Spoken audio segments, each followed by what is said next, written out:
ఓం నమో భగవతే వాసుదేవాయ. ఈరోజు శ్రీకాళహస్తీశ్వర ఆలయం దగ్గర మనం దర్శనం చేసుకున్నాము. స్వామివారు పాంచభౌతిక లింగాల్లో వాయులింగంగా ఇక్కడ ప్రాశస్త్యం చెంది ఉన్నారు. శ్రీ అనగా సాలిపురుగు, కాళ అనగా సర్పము, అలాగే హస్తి అనగా ఏనుగు. ఈ మూడు యొక్క వాటికి మోక్షం ఇవ్వడానికి ఈ స్వామివారు ఇక్కడ ఆవిర్భావం చెంది ఉన్నారు. అలాగే భక్త కన్నప్ప భగవంతుని ఆరాధన చేసిన ప్రాంతం కూడా ఇదే. అటువంటి శ్రీకాళహస్తిని హస్తీశ్వరుని ఈరోజు మనం దర్శనం చేసుకుని ఉన్నాము.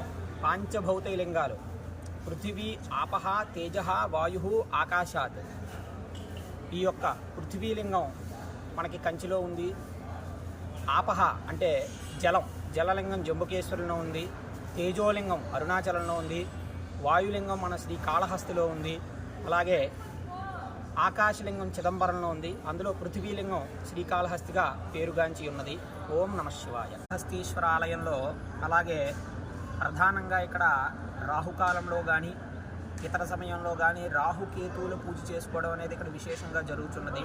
ఈ రాహుకేతువులు పూజ చేసుకోవడం వల్ల ఏమిటయ్యా అంటే కుజదోషము, కాలసర్పదోషము ఇత్యాది దోషములన్నీ కూడా తొలగిపోయి ఆ యొక్క జ్ఞానప్రసూనాంబ సహిత శ్రీకాళహస్తీశ్వర అనుగ్రహంతో సకాలానికి అందరికీ వివాహములు, అలాగే విద్యాబుద్ధులు, పుత్రపౌత్రాభివృద్ధి, వంశాభివృద్ధి ఇత్యాది ఇటువంటివన్నీ కూడా ఇక్కడ శ్రీకాళహస్తీశ్వర ఆలయంలో రాహుకేతువులు పూజ చేసుకోవడం వల్ల అందరికీ కూడా ఈతి బాధలు అనేవి తొలగి వాళ్ళ యొక్క అభీష్టాలన్నీ కూడా సిద్ధిస్తున్నాయి.